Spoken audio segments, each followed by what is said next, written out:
여러분 안녕하십니까? 8월 11일 금요일 교차로 뉴스 시카고에서 보내드립니다. 저는 임종렬입니다. 하와이주 마우이 카운티 휴양 도시 리하이나 화재로 최소 36명이 사망했다고 카운티 당국이 발표했습니다. 화재는 이번 여름 전 세계 극심한 무더위로 인해서 발생한 일련의 문제 중 하나입니다. 전문가들은 기후변화가 이러한 사건의 가능성을 증가시키고 있다고 전했습니다. 마우이 섬의 산불은 훨씬 남쪽을 지나는 허리케인 도라의 강풍에서 기습적으로 발생한 것으로 번잡한 도시거리에 주차된 차량들이 다수 불탔으며 건물들도 여럿 재만 남겨됐습니다. 화염이 밤새 솟구쳐 어른 아이 할 것 없이 불길을 피해서 바다로 뛰어들어야 했습니다.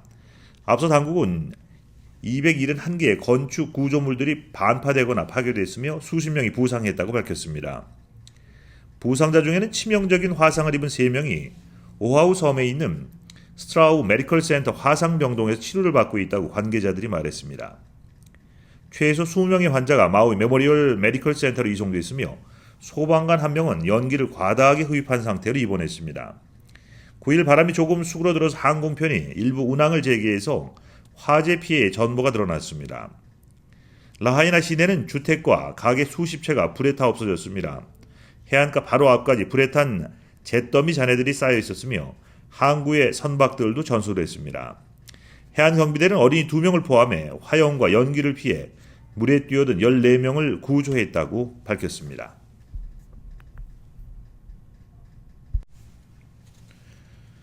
일리노이주에서 판매되는 아이스크림 제품 중에서 리스테리아균이 발견돼 리콜됐습니다. FDA는 9일 성명을 통해서 소프트 서브 제조사의 언더고 컵 아이스크림 제품에서 리스테리아 감염으로 뉴욕과 펜실바니아에서 2명이 입원했다고 밝혔습니다. 리콜 대상 제품은 8월 4일까지 생산된 8온스의 플라스틱 컵에 스푼이 부착된 모든 맛의 아이스크림이 해당됩니다. 해당 제품은 일리노이를 포함해 캘리포니아, 코네티컷, 콜로라도, DC, 델라웨어, 플로리다, 매사추세츠, 메릴랜드, 미시간, 미네소타, 노스캐롤라이나, 뉴햄프셔, 뉴저지, 뉴욕, 오하이오, 오리건, 펜실베니아, 버지니아, 웨스트 버지니아주에서 판매됐습니다. 리콜 대상 제품을 구입한 소비자는 폐기 혹은 반품에서 환불을 받으면 됩니다. 리스테리아균에 오염된 음식을 섭취할 경우 메스꺼움, 발열, 근육통, 오한, 두통, 설사 및 목, 경직 등의 증상이 나타날 수 있으며 심한 경우 사망에 이를 수 있습니다. M2어 여행사가 창립 10주년을 맞이해서 지난 10일 VIP 초청 행사를 실시했습니다. 이날 행사는 오전 10시 노스브룩 힐튼 호텔에서 열렸으며 M2어 VIP 고객 120명을 초청해서 그동안의 성원에 감사하는 시간을 가졌습니다. 행사는 마테오 김 대표의 M2어 소개 및 내년도 여행 전망 발표, 스페셜 게스트 소개, M2어 2023-24년 여행 패키지 설명회 순으로 진행됐습니다. 마테오 김 대표는 120여 명의 고객들만 초청해서 많이 아쉽고 죄송하다며 지난 10년 동안 M2어를 아껴주고 사랑해주신 모든 고객분들의 성원에 감사한다고 전했습니다. 무엇보다 그동안 접해보기 힘들었던 여행지를 중심으로 M2어만의 새롭고 즐거운 여행을 만들어갈 계획이라고 마테오 대표는 강조했습니다. 시카고 어머니 합창단은 제9회 정기 연주회를 앞두고 준비 연습에 몰두하고 있습니다. 어머니 합창단은 정기 연주회를 앞두고 글렌뷰 소재 간한교회에 모여서 정기 연주회 준비 연습에 한창입니다.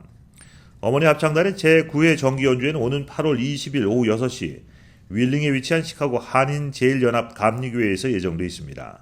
지휘 박근배, 사회 박원정, 반주 이영란 씨가 함께하며 특별 출연으로 시카고 레이디스 싱어스, 우정 출연으로 시카고 아버지 합창단이 무대에 함께 설 예정입니다. 시카고 어머니 합창단은 2012년 창단돼서 올해 11주년을 맞이하고 있습니다. 지난 11년간 어머니 합창단은 약 50여 회의 공연을 성공적으로 이어오고 있습니다. 신춘자 단장은 인터뷰를 통해서 어머니 합창단 모든 단원이 정기 연주회를 위해 끊임없이 준비하고 노력해온 만큼 많은 분들이 연주회에 참석하셔서 어머니 합창단의 멋진 공연을 함께하길 바란다고 전했습니다. 하면 시카고 어머니 합창단은 음악에 대한 열정을 가지고 노래 부르기를 좋아하는 모든 단원들을 수시로 모집하고 있습니다. 군터 미쓰비시가 시행한 3,000명의 도로 여행객을 대상으로 한 설문조사에서 일리노이주에서 24번 국도가 전국 50개 중 19위로 최악이라는 결과가 나왔습니다. 이 도로는 미시시피 강에서 인디애나 국경까지 255마일 뻗어 있지만 개선과 유지 보수가 뒤처져 있는 현실입니다. 또한 4차선이었던 도로가 2차선 도로로 좁아져서 차들이 고속으로 지나가면서 서로 매우 가깝게 붙어 있어 운전자들은 도로를 이용하는 것을 두려워하고 있습니다.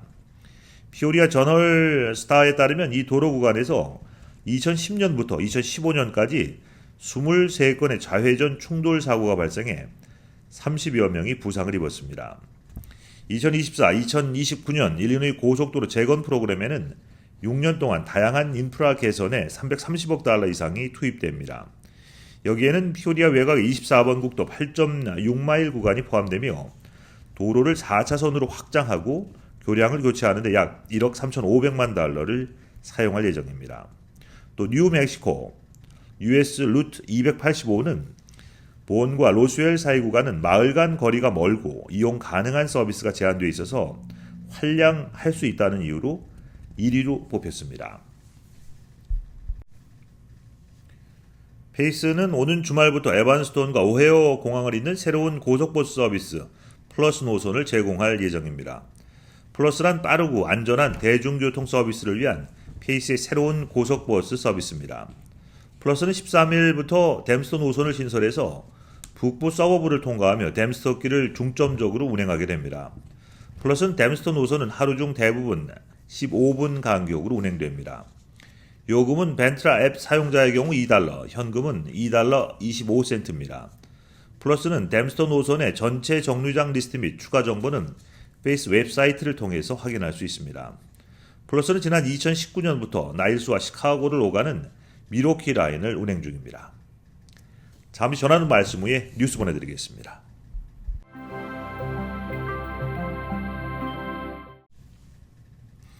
시카고 공립학교는 스쿨버스 운전사 부족을 이유로 일부 학생들에게 무료 벤트라 카드를 제공하고 있습니다. CPS는 최근 스쿨버스 운전자 부족 현상으로 8월 21일 개학 이후에 8,000명 이상의 학생들에게 버스 서비스를 제공하지 못할 것이라고 발표한 바 있습니다. CPS 관계자는 스쿨버스 서비스를 받을 자격이 있지만 이용하지 못하는 학생들은 월 $35 상당의 무료 벤트라 카드를 요청할 수 있다고 말했습니다. 부모 또는 보호자는 학생들과 동행할 수 있도록 동반 패스를 요청할 수도 있습니다. 벤트라 카드를 받기 위해서는 11일 금요일까지 양식을 작성해 제출해야 합니다. 또한 CPS는 추가 대안으로 장애 학생과 임시주택에 거주하는 학생 가족에게 교통비를 충당하기 위해서 월 최대 $500의 지원금을 제공하고 있습니다. 레드불 레이싱 팀이 다음 달 F1 자동차와 함께 시카고 최초로 쇼런을 개최합니다. 행사는 9월 29일 오후 6시 30분부터 8시 30분까지 유나이티드 센터에서 열립니다. 레드불 레이싱 팀은 포뮬라1 우승을 이끌어낸 경주차 RB7을 타고 유나이티드 센터 주차장과 메디슨 스트릿에 마련된 임시 서킷에서 속도와 민첩성을 보여줍니다. RB7은 레드불 레이싱 팀이 디자인해서 2011년 F1 대회에서 우승을 이뤄낸 경주차입니다.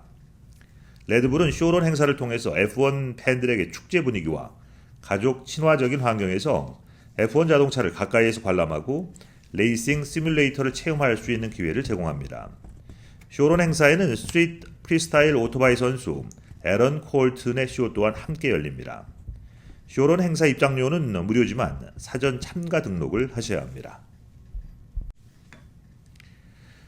호프만 에스테이트에서 앰뷸런스를 호출할 시 앞으로 더 많은 요금이 청구됩니다. 호프만 에스테이트 시 이사회는 앰뷸런스 호출 요금 인상안을 이번 주에 승인했습니다. 기존 앰뷸런스 호출 요금은 거주자 약 $1,200, 비거주자 약 $1,500였습니다. 하지만 이 요금은 $3,394까지 대폭 인상됩니다. 또한 병원까지 이동하는 마일당 $20 요금이 추가로 부과됩니다. 호프만 에스테이트는 인상된 앰뷸런스 호출 요금으로 인해서 연간 $84만 추가적으로 벌어들일 것으로 예상하고 있습니다. 호출 전화는 연간 2번까지 비용이 들지 않습니다. 하지만 3번째부터 6번째까지 전화 한 통당 $150가 청구되며 이후에는 $450까지 인상됩니다. 호프만 에스테이트 측은 요금 인상에 대해서 시에서 가장 오래된 소방서 2곳을 대체하기 위해서 $2,500만 모금할 목적이라고 밝혔습니다. 일리노이주 주지사 제이비 프리츠커는 새로운 주기 디자인을 모색하기 위한 위원회를 설립하는 법안에 서명했습니다. 일리노이 주 깃발위원회를 설립하고 이 위원회는 2024년 12월까지 총회 새로운 국기 디자인을 제출할 예정입니다. 이 법안은 일리노이주에 2개의 주기가 있다는 점을 고려해서 제정됐습니다. 상원 법안 SB 1818은 일리노이주가 된 해인 1818년을 의미해서 발의됐습니다. 법안의 목적은 주의 현재 깃발에서 새로운 깃발을 채택하는 겁니다. SB 1818 법안을 지지한 노리스 터너 일리노이 주 상원의원은 논평을 통해서 역사는 숨쉬고 끊임없이 진화하는 것이라면서 새로운 주기는 주민들에게 새로운 자부심을 고취시킬 것이라고 말했습니다. 첫 번째 깃발은 1818년에 채택됐고 두 번째 깃발은 1969년에 채택됐습니다. 두 깃발 모두 흰색 바탕에 독수리가 그려져 있으며 후자의 깃발에는 일리노이라는 단어가 디자인에 포함되어 있습니다. 그러나 일부 사람들은 이 깃발이 일리노이주의 다양성과 역사를 제대로 반영하지 못한다고 생각합니다. 새로운 깃발은 일리노이주의 농업, 노동력, 아브라함 링컨의 고향 등을 대표하는 디자인이 될 것으로 예상됩니다. 일리노이 주기 디자인은 2024년 12월까지 총회에 제출될 예정이며 총회는 이 디자인을 승인할지 여부를 결정하게 됩니다. 월트 디즈니가 구독자 수 감소세를 보이고 있는 온라인 스트리밍 서비스 디즈니 플러스의 가격을 인상합니다. 월트 디즈니는 오는 10월 12일부터 광고 없는 디즈니 플러스의 구독료를 기존 요금에서 $3 추가한 월 13달러 99센트로 인상합니다. 디즈니 플러스는 지난해 12월에도 가격을 월 7달러 99센트에서 월 10달러 99센트로 올린 바 있습니다. 스트리밍 서비스 자회사 훌루의 광고 없는 서비스 가격도 10월부터 3달러 오른 17달러 99센트가 됩니다. 단, 광고 시청을 해야 하는 디즈니 플러스, 훌루의 저렴한 요금제는 월 7달러 99센트가 유지됩니다. 경쟁사인 넷플릭스의 경우 월 15달러 49센트, 워너브라더스의 디스커버리 맥스는 15달러 99센트에 선보입니다. 이상으로 오늘 보내드린 교차로 뉴스 마치겠습니다. 시청해주신 여러분 고맙습니다.